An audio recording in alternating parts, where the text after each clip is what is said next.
అంటే ఉపవాసం అంటే ఒకటి దుఃఖపడవలసిన కాలం దినం, రెండు ఉపవాసం అంటే అది ప్రాణమును ఆయాసపరచుకోవాలి, సుఖపెట్టుకునేది కాదు, సంతోషపరచుకునేది కాదు, సరదా పడేది కాదు. దుఃఖపడాలి, వేదన పడాలి, బాధపడాలి, నలిగిపోవాలి, ఆయాసపడాలి. అంతే, చింతించాలి, విచారించాలి, బాధపడాలి. అది ఉపవాసం అంటే.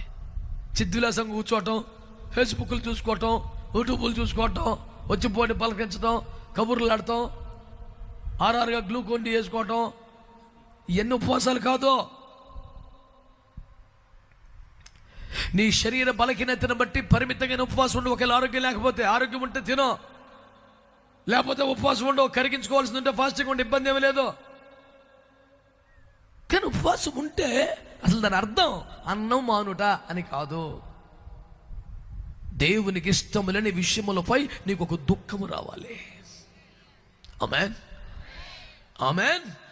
నీ శరీరమును ప్రాణమును బాధపరుచుకోవాలి, ఆయాసపరచుకోవాలి, సుఖపడకూడదు. అందుకే మా పిల్లకాయలకు ఫాస్టింగ్ అంటే పరుపులు తీసేస్తా నేను. సాపేసుకో, కొంచెం బాధపడరా. ఈ ఈ ఈ కూటం పెట్టుకొని ఎక్కలేసని ఏసీ వేసుకొని పరిపేసుకొని దాదాపు 12 గంటలు దాని మీద పొర్లి అప్పుడో గంట ప్రార్థన చేసి ఉపవాసం ఉండి దేవుని సన్నిధిలో పరుపు మీద పొర్లుతున్నావా? సోమరి పోతు మానవా? అప్పుడే వచ్చేసేవేందమ్మా. దేవుని నిన్ను కాపాడుగా. ఇట్టక అక్కడ రోజులు వస్తే నేను కాబట్టి ఉన్నాను, ఏసులో ఉంటాడా, తీసుకెళ్ళిపోతాడు సంఘాన్ని. మంచి వాళ్ళందరూ స్తోత్రం చెప్పండి. హల్లెలూయా చెప్పండి, దేవునికి స్తోత్రం అని. హల్లెలూయా. ఉపవాసం సరిగ్గా ఉందామా?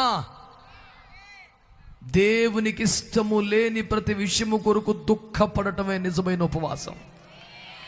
దేవునికి దగ్గర అవ్వకుండా బలహీనపరుస్తూ ఆటంకపరుస్తున్న శరీరమును, దీని ఆధిపత్యమును కొట్టివేయటకై, దీన్ని బలహీనపరచుటకై, దీన్ని నలగగొట్టుటకై, దీన్ని ఆయాస పెట్టి బాధ పెట్టడం సరైన ఉపవాసం. చూడండి పౌలు గారు ఏమన్నారో, 1 కొరింథీ పత్రిక 9:27,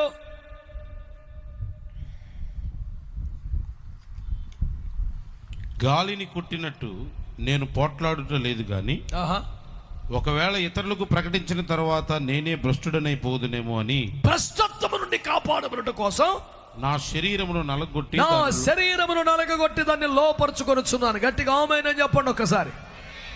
శరీరమును నలగొట్టాలి అనండి, ఆ విధముగా లోపరుచుకోవాలి అనండి. ఎలా? దేని ద్వారా? ఉపవాసం. అంటే ఉపవాసం ద్వారా శరీరం ఏమైపోవాలి? నలిగిపోవాలి సార్, నలిగిపోవాలి. శరీరమును నలగొట్టుకోవడానికి ఉపవాసం.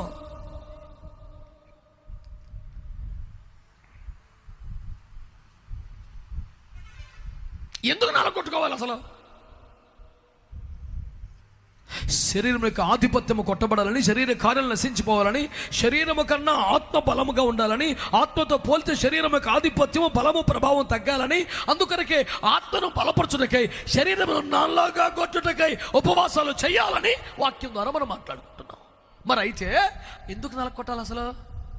పోలంటాడు, ఇంతమందికి సువార్త చేశాక, ఇన్ని సంఘాలు కట్టాక, తిమోతి, ఎపఫ్రోతు, తీతు లాంటి యోధులు తయారు చేసిన తర్వాత, అనేక సంఘములు గట్టిగా మిషనరీగా ప్రపంచాన్ని చుట్టి వచ్చిన తర్వాత అంటాడు, నేను ఒకవేళ భ్రష్టునైపోతానేమో. ఒక అపోస్తలత్వానికి ఎదిగిన తర్వాత పరదేశుకు వెళ్ళి మనుషుడెవడు వచింపకూడని మాటలను దేవుడే మాట్లాడగా విని సబ్జెక్టు నేర్చుకుని వచ్చి నేర్పరి అయిన శిల్పకరుడి వలె సంఘమునకు పునాదులు వేసిన తర్వాత దేవుని మర్మములన్నీ ఇంట్లో పెట్టి తాళం వేస్తే ఆ ఇంటికి నిర్వాహకుడిగా మారాక ఈ స్థాయికి వచ్చాక కూడా పౌలు అంటాడు, నేను ఒకవేళ భ్రష్టునైపోతానేమోనని. శరీరాన్ని నలగొట్టుచున్నాను. నలగొట్టుతున్నా ఎవరికైనా కర్ర ఇచ్చి నాన్న కొట్టు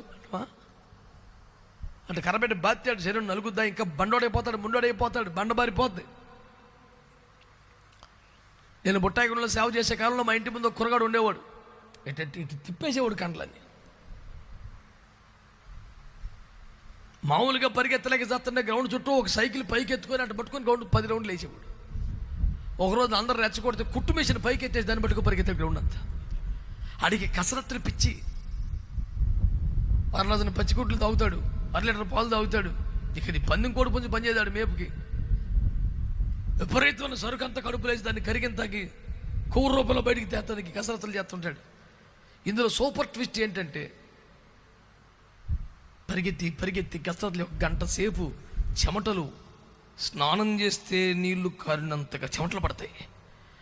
ఆ స్థితికి వచ్చాక ఒక మంచి రోకల పంట లాంటి ఉన్నట్టు కళ్ళ లాఠీ లాంటిది ఉంటుంది, అది పట్టుకొచ్చి అలా ఆవిడకి ఇచ్చే కడా అంటాడు. ఆ పిల్ల నాకెంత అదృష్టం, నా మానవ రక్తమే జయ్యం వల్లే లూయా కాసి తీర కొడుతుంటే కడా ఏంటనుకున్నావు, కింగ్ ఇక్కడ, ఆ పిల్ల కూడా క్వీన్ ఇక్కడ. ఇది మీకు చెప్పుడు కారణం ఏంటంటే అంతగా కర్రలు పెట్టి కొడితే అని అలిగాడా, ఇంకా బండగా మొండిగయ్యాడు. 3rd డిగ్రీ ప్రయోగించబడిన నేరస్తులు ఎవరు నలగల, ముండలు అయిపోయారు. కాబట్టి నల్లగొట్టుకునుట కర్రలతో కాదు. 2వ కొరింథీ పత్రిక 11:27, 2వ కొరింథీ 11:27. కపట సహోదరు వలన ప్రయాసముతోనూ కష్టములతోనూ తరచుగా జాగరణాలతోనూ ఆకలి దప్పులతోనూ తరచుగా ఉపవాసములతోనూ అంతే చలితోనూ అంతేగా దిగంబరత్వముతో ఉంటుంది. తరచుగా జాగరణాలు, తరచుగా ఉపవాసాలు. జాగరణం అంటే ఏంటన్నా? నిద్ర మానేయటం. ఉపవాసం అంటే ఏంటి? తిండి మానేయటం. చెప్పండి, జాగరణం అంటే నిద్ర మానేయడం, ఉపవాసం అంటే ఈ రెండిట్ల ద్వారా అతడట నలగొట్టుకున్నాడంట శరీరాన్ని. శరీరపు ఆధిపత్యం పెరగకూడదు, శరీర కార్యాలు ప్రబలకూడదు, ఆత్మచేత శరీర కార్యములు జయించగలగాలి. ఆత్మే గెలవాలి కానీ శరీరం గెలవకూడదు. ఈ తాత్పర్యం కలిగిన వారు ఏం చేయాలి? శరీరాన్ని నలగొట్టాలి. కర్రలతో రాడ్లతో కొట్టుకుంటే నలిగేది కాదు. మరి ఏం జరగాలి? తరచుగా ఉపవాసాలు, తరచుగా జాగరణాలు. జాగరణం అంటే ఏంటి? నిద్ర మానేయడం. ఉపవాసం అంటే తిండి మానేయడం. ఈ పౌలయ్య గారి యొక్క అనుదిన భక్తి సాధన ఎలా ఉండేదంటే తరచుగా ఉపవాసం చేసేవాడు, తరచుగా జాగరణం. ఆమేన్. అంటే మనకి రాత్రంతా ప్రార్థన చేసే అనుభవాలు తరచుగా ఉండాలి. ఆమేన్, ఆమేన్, ఆమేన్. నేను సింపుల్గా, ఎక్కువ వద్దు, టూ మచ్ వద్దు, లైట్గా చేద్దాం. లైట్గా సింపుల్గా నెలకొక్క రాత్రి అంత ప్రార్థన అనండి. వారానికి ఒక రోజు అంత ఉపవాసం అనండి. ఇంతకన్నా చీపు లేదు, ఇదే సవక.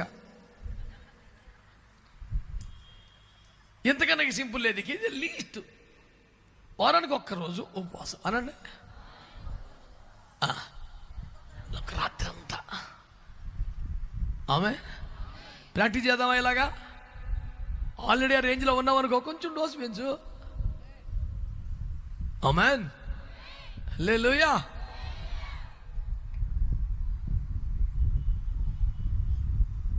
కొంతమంది అయితే విషయతాను అనవచ్చి ఒక వారం రోజులు వస్తామా నీకు ఎవరితో మనం ప్రార్థన చేద్దాం, మరుసటి వారం చేయడిక. లాస్ట్ వీక్ అంతా ప్రేయర్లో ఉన్నా, ఈ వీక్ కొట్టిన పర్లేదు అట్టుండదునా. ఏనాటికి ఆనాటికి ఎప్పటికప్పుడు చేయవలసిందే. గత వారం అంతా బాగా ప్రార్థన చేసుకొని ఈ వారంలో రోజు చికెను మటను ఫిష్ తిన్నాం కాబట్టి నెక్స్ట్ వారం అంతా ఫాస్టింగా. అబ్బే బ్యాటింగే. అంటే ఈ వారం గదిలో గడిపేసావు, నెక్స్ట్ వారం ఎక్కడ తర్వాత మళ్ళీ రెగ్యులర్ ప్రేయర్, స్తోత్ర ప్రార్థన మామూలే.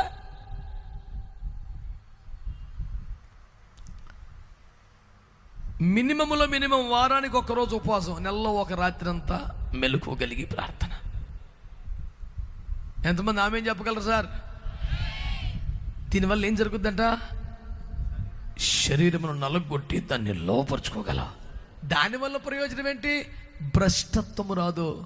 విశ్వాస భ్రష్టులు అవ్వకుండా, ఆత్మలో భ్రష్టత్వం రాకుండా, పరిశుద్ధతను కోల్పోకుండా, ప్రతిష్టను కోల్పోకుండా, నువ్వు భ్రష్టత్వంలోకి వెళ్ళిపోకుండా ఒక నిష్ఠ కలిగిన, ప్రతిష్ట కలిగిన దేవుని భక్తునిగా, బిడ్డగా బ్రతకాలంటే నీకు ఈ ఉపవాసం, ఈ ప్రాక్టీస్ నీకు అవసరం.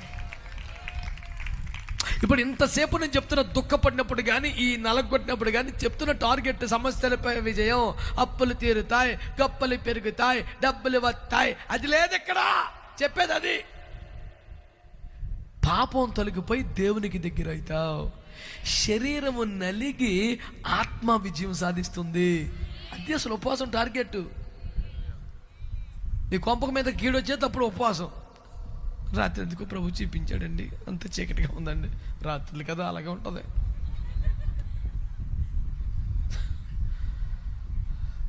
పని మాటలు పెద్దగా వీళ్ళు బైబిల్లో 66 పుస్తకాలు ఉంటే ఒక్క వాక్యం కనపడదు. అడిగే రాత్రి ప్రభు చూపించాడు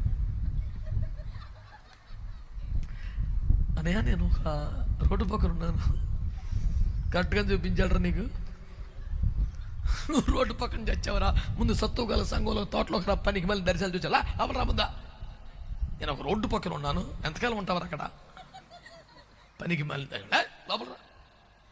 అదొక పెద్ద వీర దర్శనం, హెచ్కేల్కి మించిన కెరూబుల దర్శనంలో ఏడకెళ్ళే చెప్తాడు. గత రాత్రి నేను చూస్తుండగా పెద్ద ప్రత్యక్షత వచ్చింది. కూర్చో, దేవుని వాక్యం ఒకటి కనపడదు. ఆ మధ్యకాలం ఒక భక్తురాలు టీవీలో కూర్చొని, హైదరాబాద్ స్టూడియోలో కూర్చొని, కాకినాడలో ఉన్న సరోజు నీ మనసులో రీతిగా బాధపడుచున్నావు, నీ కుటుంబంలో కూర్చున్న చెప్తా అని చెప్తుంది. మంచిదే, మనం పరిశుద్ధం, మనం ఐపీసీ వాళ్ళమే కదా, దేవుని స్తోత్రం. మీరు కనిమీర గారు కనపడుతుంది ఏంటి, ఎంతమంది ఏడి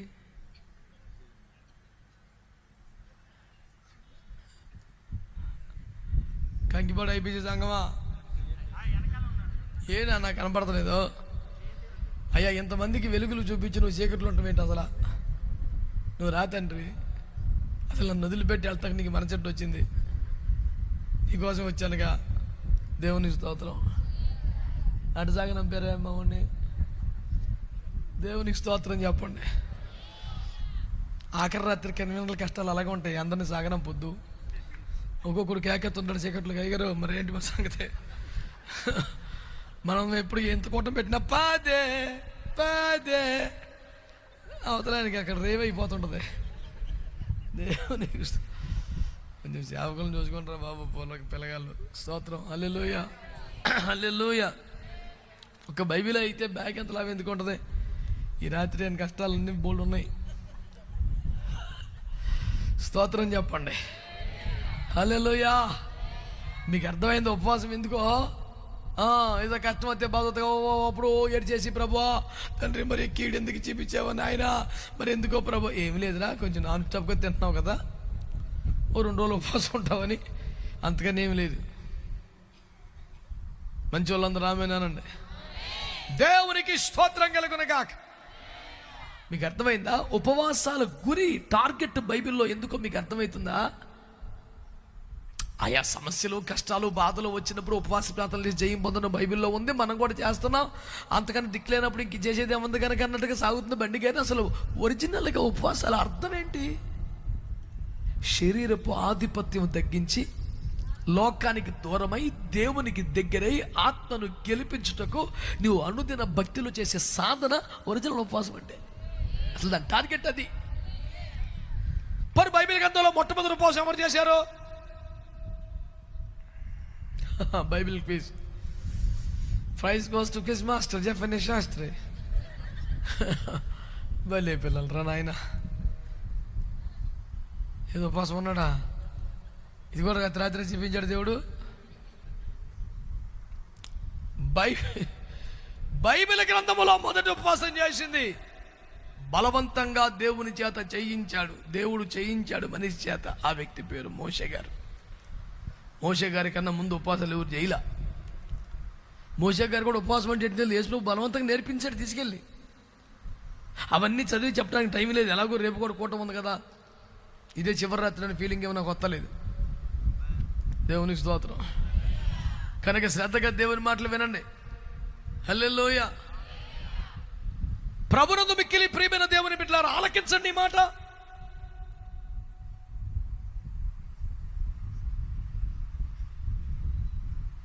నిర్గమాకాండం 24వ అధ్యాయం 18వ వచనంలో చివరి వచనం అదే. ఏమన్నాడు చూడాలా? ఉండమ్మా, మా ఓడు చదవలేనే కానీ అసలు అట్లా చేస్తున్నావు పద్దాగా. అప్పుడు మోషే ఆ మేఘంలో ప్రవేశించి కొండ మీదకి ఎక్కెను. మోషే ఆ కొండ మీద రేయింబగలు 40 దినములుండెను. స్తోత్రం చెప్పండి. నాన్న, నువ్వు సీనాయి కొండ మీదకి రావాలని చెప్పాడు కానీ డ్రై ఫ్రూట్స్ తెచ్చుకున్నాడా? మొన్న పిఠాపురం దగ్గర గొల్లపురం ఊర్లో బోర్డు పెట్టారు, బుర్ర పాడైపోయింది నాకు. నేను కారులో పోతే అట్లా చూస్తే మోషే సుఖోపవాసాలను పెట్టారండి బోర్డు. అసలు ఉపవాసం అంటేనే సుఖం ఉండదు. అసలు మోషే ఉపవాసం ఇంకా పోయి కఠినమైన ఉపవాసం, వాటర్ బాటిల్ కూడా లేదు. దానికి ఏం పేరు పెట్టారు? అసలు ఈ మర్మాలు ఏంది, ప్రత్యక్షతలు ఏంది, ప్రార్థన కాదని అర్థమైంది కానీ నాకు అది అర్థమైంది. అసలు మోషే సుఖోపవాసం ఏందండి? అసలు ఉపవాసం అంటేనే సుఖం ఉండదు కదా, మళ్ళీ అందులో మోషే ఇంకెంత కఠినమైన ప్రార్థన. సీనాయి శిఖరానికి ఎక్కగానే అక్కడ బాలపరచు భోజనం ఏమి ఉండదు, వాటర్ బాటిల్ కూడా లేదు. మేఘంలోకి ఎక్కించుకున్నాడు. 40 పగలు 40 పనులు మాట్లాడుతూనే ఉన్నాడు. మరిచిపోయాడు మోషే. దేవుని వైపు చూస్తూ, దేవుని మాటలు వింటూ ఆనంద పారవశ్యమన 40 రోజులు అయిపోయినా. నాన్న 24వ అధ్యాయం చివరి వచ్చిన కదా, 25లో ఏం చెప్పాడు? నాకు ఒక మందిరం కట్టినానా. ఆమె అంటే ఈ 40 రోజులు ఉపవాసాలు. ఇలా చూడండి అందరూ, హలో, ఎర్ర సముద్రం పాయలు అవ్వాలంటే చిన్న విషయం ఏట్రా? 40 రోజులు పాయలు ఫాస్టింగ్ ఉండి అన్నాడా? చెప్పండి. 30 లక్షల మందికి 40 సంవత్సరాలు మన్నా రావాలంటే కుదిరితే ఫాస్టింగ్ ఉండన్నాడా? ఏ అద్భుతం కొరకు ఉపవాసం పెట్టలే దేవుడు. ఈ అద్భుతాలన్నీ అయిపోయిన తర్వాత ఒక మహిమ కలిగిన గుడాన్ని కట్టడానికి 40 రోజులు పెట్టాడు ఫాస్టింగ్. కొడితే మంచి గుడ్డ. మనకి ఎంతసేపు ఉపవాసం అంటే సమస్య వస్తేనే, కష్టం వస్తేనే ఇదే సరిపోతుంది. ఏ కష్టం లేకపోతే దేవుని కృపలో అరిగినంతకాలం తినే అవతల బారేయటమే. మీరు నవ్వుతారో నమ్ముతారో కానీ ఒక దైవజనుడు 80 సంవత్సరాల వయసు ఉంటుంది, పెద్ద ఆయన. పెద్ద పెద్ద దైవజనులు ఎవరిని వస్తే నాకు మంచి మర్యాద వాళ్ళతో గౌరవించి కింద కూర్చొని, ఇప్పుడు 10 ఏళ్ళ క్రితం మొదటి చెప్తున్నా, వాళ్ళ కాలకడ దగ్గర కూర్చొని, వాళ్ళ కుర్చీలో కూర్చుంటే కాలు పరిచయం చేస్తా. ఆయన అనేక సేవ అనుభవాలు అడుగుతున్నా. అయ్యగారు అది ఎట్లా, ఇది ఎట్లా చెప్తున్నారు. అయ్యారు ఇంక మీ ఇసుకొచ్చిన లాస్ట్ ఒక ప్రశ్న ఏంట్రా, మీ ఉపవాస అనుభవాల గురించి కూడా ఒక మాట చెప్పండి అయ్యారు. 80 సంవత్సరాలు కానీ గంభీరమైన స్వరం అండి. మన స్టీఫెన్ గారి స్వరం లాగానే చాలా పెద్ద స్వరం. ఆయన అంటాడు, దేవుని కృపను బట్టి నాకు అవసరము రాలేదురా అన్నాడు. వదిలేసా కాలు దెబ్బకి, అనవసరం నొక్కుతాను అక్కడ నుంచి. సుమారు 50 ఏళ్ళు సేవ చేసిన గొప్ప దైవజనుడు ఒక్క రోజు కూడా ఉపవాసం లేదండి.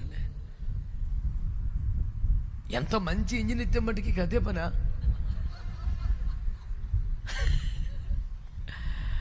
దేవుని కృపను బట్టి ఎప్పుడు నాకు అజీర్తి కానీ, కడుపులో మంట కానీ. ఇప్పుడు ఇంత పెద్ద సేవలో సాక్ష్యం ఏంటంటే, నాకు ఏ టైంలో తిన్నా అరుగుతుంది, అదే సాక్ష్యం. నాకు అసలు అమ్మో, నాకంత అవసరం రాలేదని అన్నాడండి. అంటే అంత గతి లేని ఇబ్బందికర ప్రమాదకరమైన పరిస్థితి వస్తే తప్ప మనిషి దేవుని మనసు తెలుసుకోవడానికి ఉపవాసం ఉండాల్సి వచ్చింది మోషే. దేవుని హృదయంలో ఉన్న సేవను గ్రహించడానికి ఉపవాసం ఉన్నాడు. ఒక మహిమ కలిగిన సేవ ఎలా కట్టాలి, గుడారం ఎలా కట్టాలి, పరలోక మందున్న దేవుని మందస ప్రభావం భూమి దిగి రావాలంటే ఎలా కట్టాలి గుడారం అనే సేవ నేర్చుకోవడానికి ఉపవాసం ఉన్నాడు. దేవునికి స్తోత్రం కలుగును గాక. అద్భుతాల కోసం జైలా, సమస్యలు వచ్చినప్పుడు జైలా మొట్టమొదటి ఉపవాస ప్రార్థన దేవుని మనస్సును, దేవుని ఉపదేశాన్ని, మహిమ లోకములో ఉన్న గుడారపు సేవని తెలుసుకోవడానికి చేశారు. స్తోత్రం చెప్పండి. హల్లెలూయా. నేను మనవి చేస్తున్న మాట వినండి. ఉపవాసం దుఃఖపడటం, ఉపవాసం శరీరాన్ని ఆయాసపరచడం, ఈ రెండు దేనికోసం? శరీరపు ఆధిపత్యమును తగ్గించి దాని బలమును కొట్టవే, శరీర కార్యాలు దునుమాడి ఆత్మను గెలిపించి విజయవంతమైన క్రైస్తవుని జీవితం ద్వారా దేవునికి దగ్గరగా బ్రతకడానికి ఉపవాసాలు. అలాంటి ప్రక్రియ జరిగితే, అలాంటి కార్యాలు జరిగితే, శరీరం బలహీన పడితే, అనగా ఆరోగ్యపరంగా కాదు, ఆధిపత్యం పరంగా, ఆశల పరంగా, కోరికల పరంగా శరీరము బలహీన పడితే, భ్రష్టత్వాన్ని పడకుండా కాపాడగలిగితే, ఆత్మలో రేపబడగలిగితే, విజయవంతమైన క్రైస్తవ జీవితం చేయగలిగితే అదే అసలైన ఉపవాసం. అలాంటి ప్రక్రియ జరుగుతున్నందున అట్టి ఉపవాసమే నిజమైన పండుగగా క్రైస్తవుడికి మారుతుంది. దేవునికి మహిమ కలుగును గాక. అంటే శరీరపు ఆధిపత్యము తగ్గుతుంది కనుక, ఆత్మ బలపడుచున్నది కనుక, దేవుని సంతోషపరచగలుగుతున్నాం కనుక, దేవునికి దగ్గర అవుతున్నాం కనుక, దేవునికి మనకి మధ్యలో ఉన్న శరీర కార్యములు కాలిపోతున్నాయి కనుక అది మనకి ఇష్టమైన ఉపవాస పండుగగా మారుందే. గట్టిగా హల్లెలూయా.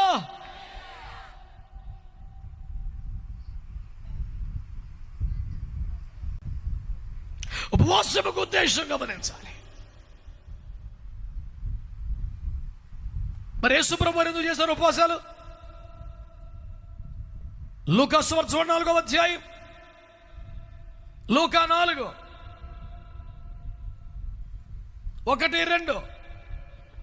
యేసు పరిశుద్ధాత్మ పూర్ణుడై యోర్దాను నది నుండి తిరిగి వచ్చి 40 దినములు ఆత్మ చేత అరణ్యములో నడిపింపబడి.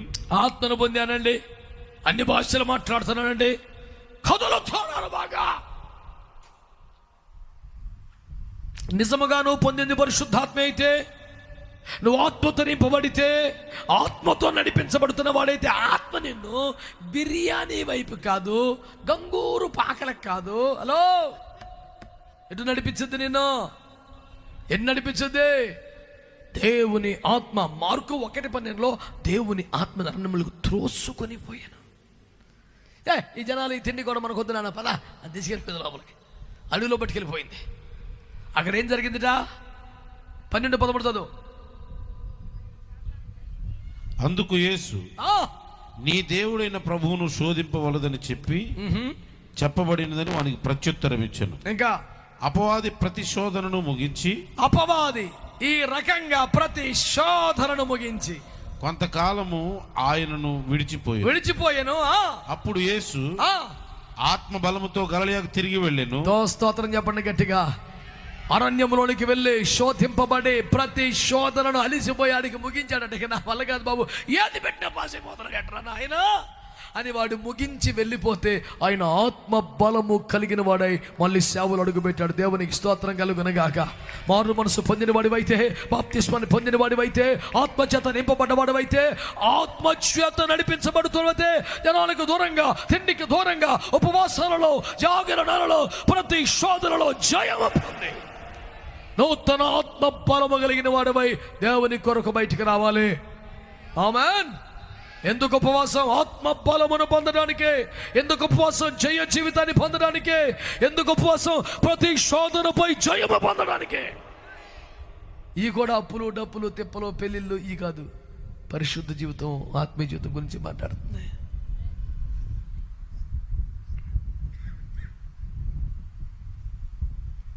ఉపవాసము ద్వారా దేవునికి దగ్గర అవుతున్నావు కనుక, శరీరపు ఆధిపత్యము తగ్గుచున్నది కనుక,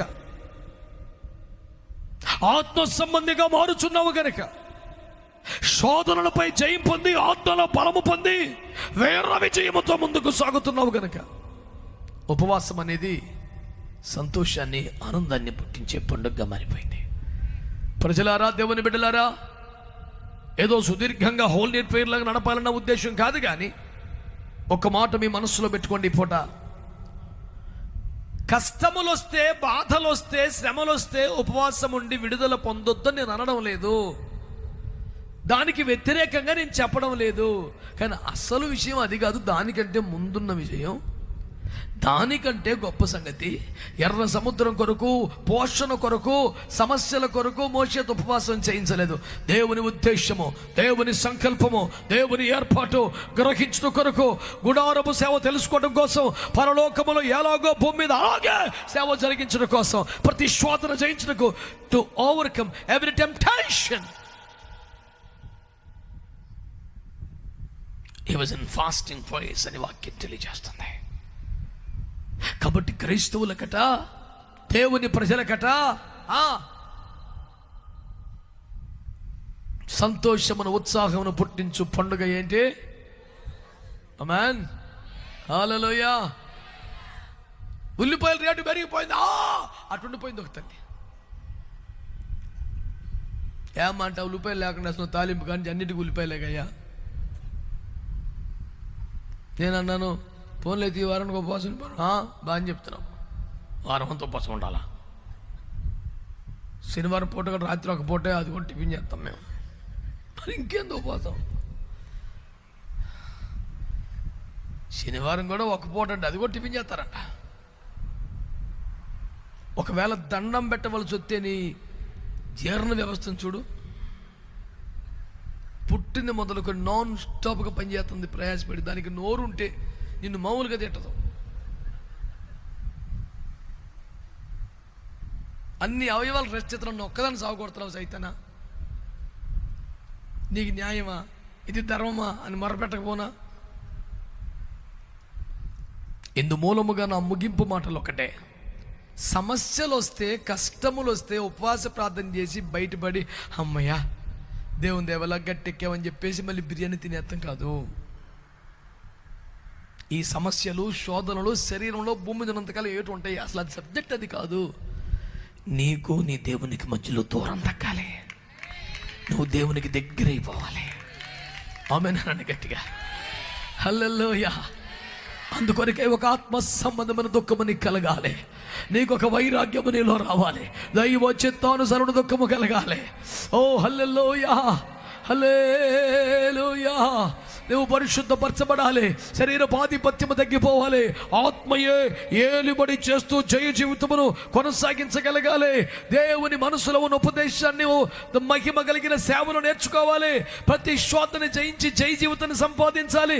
ఇలాంటి కార్యముల కొరకు ముఖ్యముగా దేవునికి దగ్గరటకు, దేవుని సంతోషపరచుటకు, దేవుని మనసులో ఉన్న ఉపదేశం నేర్చుకున్నటకు, జయ జీవితాన్ని సంపాదించుకున్నటకే ఉపవాసములు చేస్తున్నాము. ఉపవాసాల ద్వారా పరిశుద్ధపరచబడుతున్నాం, దేవునికి దగ్గర అవుతున్నాం, దేవుని మనసులో మన గురించి ఏర్పాటు తెలుసుకోగలుగుతున్నాం, జయ జీవితాన్ని సంపాదిస్తున్నాం. అందుకని ఉపవాసాలే ఉత్సవాలు. గట్టిగా ఉపవాసాలే,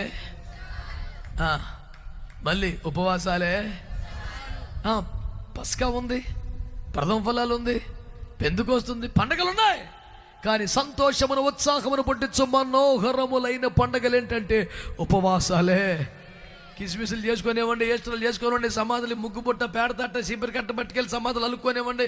ఎవడు బాధాన పడిన మనమైతే 4వ నెల, 5వ నెల, 6వ నెల, 7వ నెల అని లెక్కలేసుకోకుండా కనీసం నెలకొక రోజైనా సంపూర్ణంగా మేలుకొని ఉందాం. వారానికి ఒక పూటను ఉపవాసం ఉందాం. తరచుగా ఉపవాసాలు, తరచుగా జాగరణాలు చేద్దాం. శరీర ఆధిపత్యాన్ని ఓడిద్దాం, ఆత్మలో జయ జీవితాన్ని కలిగి ఉందాం, దేవునికి దగ్గర అయిపోదాం, పరిశుద్ధతను సాధిద్దాం, దేవుని మనసులో ఉన్నటువంటి సంగతులను గ్రహిద్దాం, మహిమ గల రాజ్యము కొరకు ప్రయాసపడదాం. ఇందు నిమిత్తమే ఉపవాసములని ఉత్సవాలుగా మార్చుకుందాం. దేవుడు మనల్ని, మన కుటుంబాన్ని, మన సంఘాలని, మన ప్రాంతాల్ని ఉపవాసముల ద్వారా ఉత్సవముతో నింపును.